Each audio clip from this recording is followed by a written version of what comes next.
Oui, si vous êtes avec la nouvelle réglementation pour les sièges auto un petit peu perdus, Carole est là pour nous diriger. J'ai attendu toute l'année pour faire cette chronique. C'est vrai? C'est ma chronique noire. Non. C'est bien dans les départs en vacances. Ah oui, bah voilà, c'est pour ça. Non, mais vous redoutez cette chronique? Ah bah oui. Pourquoi, c'est un Carole? casse-tête le siège auto. Bah, je sais. J'ai détesté cet achat-là. C'est un casse-dos. Tous les nouveaux parents détestent parce qu'il faut passer du temps à éplucher, à comprendre le charabia de 0 plus, de 1 an, tout ça. C'est compliqué. Isofix, pas isofix, dos face à la route. Les vendeurs, de temps en temps, ça savent pas plus que nous, en plus. En plus, ça coûte cher. Ça coûte cher. Bon, et en plus... vous savez quoi, on fait pas la chronique. Ça m'arrange, Julien. En fait, il y a la nouvelle réglementation. Alors ça, on rajoute une couche. On n'y a pas forcément prêté attention. Et pourtant, maintenant, on est bien concerné. Donc, il va falloir faire un point. Et ce matin, je fais ce point pour vous. J'ai bossé pour ça.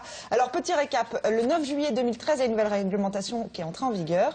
Et désormais, il faut placer nos enfants dos à la route jusqu'à 15 mois. C'était pas le cas avant? C'était pas le cas avant. 15 mois, c'est quand même très long. Mais oui. Bah oui. Oui, on est d'accord. Surtout que... Ils sont grands, surtout que du coup, on peut plus les laisser dans les coques. Vous savez, normalement, on peut mettre la coque dos à la route, mais vers 9 mois, moi, très sincèrement, ils rentraient plus. Donc du coup, il y a des nouveaux sièges auto, et donc il faut faire le point sur les sièges auto que j'ai en plateau, mais surtout globalement. Alors il y a déjà la norme Isofix. Alors ça doit vous parler ou pas? Non, ça vous parle pas.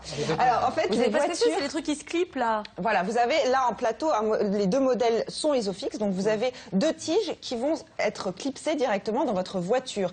Maintenant, les voitures qui sont commercialisées en France ont ce système Isofix. C'était le cas depuis 2006, c'est obligatoire sur tous les véhicules neufs depuis 2011. Alors maintenant, quand vous l'achetez, votre voiture, elle a le système Isofix. Quels sont les avantages de l'Isofix? Il y a 2 avantages.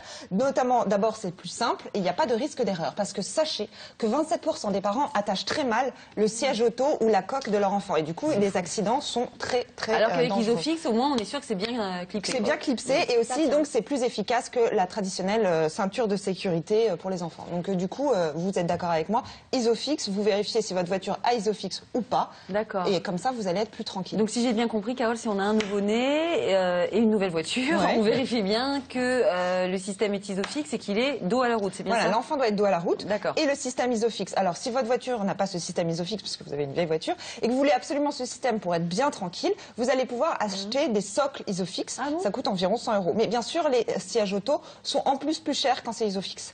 Donc on rajoute tout ça. Mais en tout cas, ça peut être vraiment important d'avoir ce système Isofix.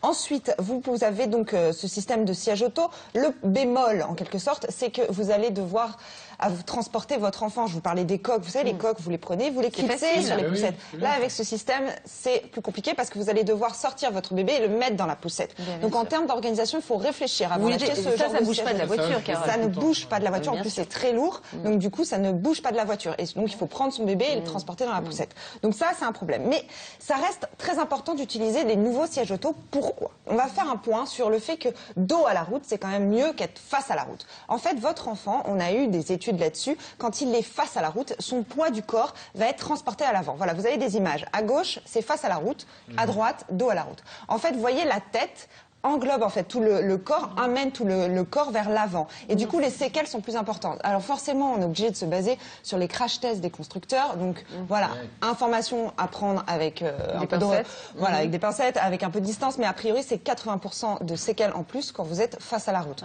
Donc là, ça vous fait quand même réfléchir. Quand vous avez un nouveau-né, c'est vrai, c'est très fragile. Donc il faut prendre des sièges auto plus adaptés à leur âge. Alors ensuite, sachez qu'en Suède, c'est eux qui étaient au début de tout ça. C'est-à-dire que eux, ils mettent leurs enfants dos à la route jusqu'à 4 ans. Ah oui, donc en fait, c'est ça que je voulais vous dire. Vous pouvez placer votre enfant jusqu'à 15 mois, ça c'est la réglementation, mais on vous conseille de laisser votre enfant dos à la route jusqu'à 4 ans. Mais il faut des sacrés sièges auto là. Oui, c'est ça. Très adapté. Et ce que je vais vous montrer, c'est du 0-4 ans, du coup. Donc à utiliser jusqu'à la fin de ce siège auto. Mais un truc quand même, c'est que c'est quand même compliqué, arrivé à un certain âge, de faire entendre à votre enfant de rester dos à la route. C'est pas évident, il bien vous regarder conduire. Donc il faut vous équiper de miroirs et en tout cas, essayer de leur donner goût à être dos à la route. Vous avez des modèles, je crois, à nous proposer? Ouais, j'ai des modèles. Alors sachez que les modèles que je vais vous présenter coûtent cher parce que ces sièges auto coûtent assez cher. Et aussi, sachez que je vous parle de 4 ans parce qu'on donne ça à titre indicatif, mais c'est surtout le poids et la taille qui comptent. Alors, je vous donne déjà les prix. Vous avez donc un siège auto à 544 €, c'est celui-ci, et celui-ci à 498 €. Je les ai choisis notamment grâce à Sylvie, qui a une boutique à Aix-en-Provence et qui est indépendante, et aussi en fonction des crash tests. Donc ça, c'est des sièges auto, vous pouvez y aller, ils sont très bien. Et donc, je vous disais, ils sont pivotants, ils peuvent se mettre dos à la route. Donc là, il faut imaginer, par exemple, ça, c'est le siège, et là, c'est le conducteur. D'accord. Vous voyez, là, il est bien dos à la route. Ouais. Mais celui-là, il est placé comme ceci parce qu'il est pivotant. Les deux sont pivotants.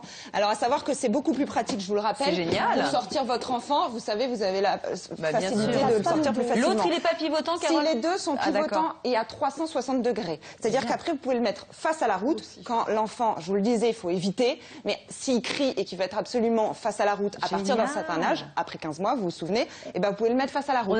On n'est pas obligé de tout réinstaller le siège auto. Non, voilà, juste vous le pivotez. Et pour celui-ci, il y a un système intéressant, c'est ceci, ça va vous permettre d'avoir une sorte d'airbag. Ça sert de bouclier, ça diffuse en fait les chocs. Et c'est beaucoup plus simple pour mettre la ceinture de sécurité. Donc voilà. Bah, donc ça, c'était deux bons sièges auto. C'est un siège auto de compétition. Ah bah je vous dis, c'est imposant. Juste, dernière chose, jambe de force, ça maintient beaucoup plus en fait le siège auto quand vous êtes en voiture. Et vous avez aussi ce genre de dispositif pour les chocs latéraux. Parce que souvent, les accidents, eh ben, c'est des chocs latéraux. Donc voilà. Donc là, vous avez les deux bons sièges auto. Pour les sièges auto. Non, pas forcément. Mais ça, c'est les nouveaux sièges auto ont quasiment tous cette jambe de force parce que c'est beaucoup plus stable. D'accord. Et excusez-moi, question bête, mais ça craint d'acheter un siège auto d'occasion? Franchement, c'est ça le problème. Souvent, on dit que les sièges auto, vaut mieux prendre le top du top parce que justement, c'est une question de sécurité, donc ça coûte cher. Et il vaut mieux. Moi, je préfère acheter un vrai siège auto et assez cher. Sachez que les boutiques vous font souvent 3 fois sans frais pour vous aider effectivement à financer. S'il y a eu un accident. Bah oui, c'est ça. Et ça, on peut pas le savoir quand on C'est achète. ça. Il vaut mieux éviter. Après, Donc, peut-être faire des économies sur autre chose. Sur autre chose, mais en tout cas pas sur les sièges auto. Merci beaucoup, Carole.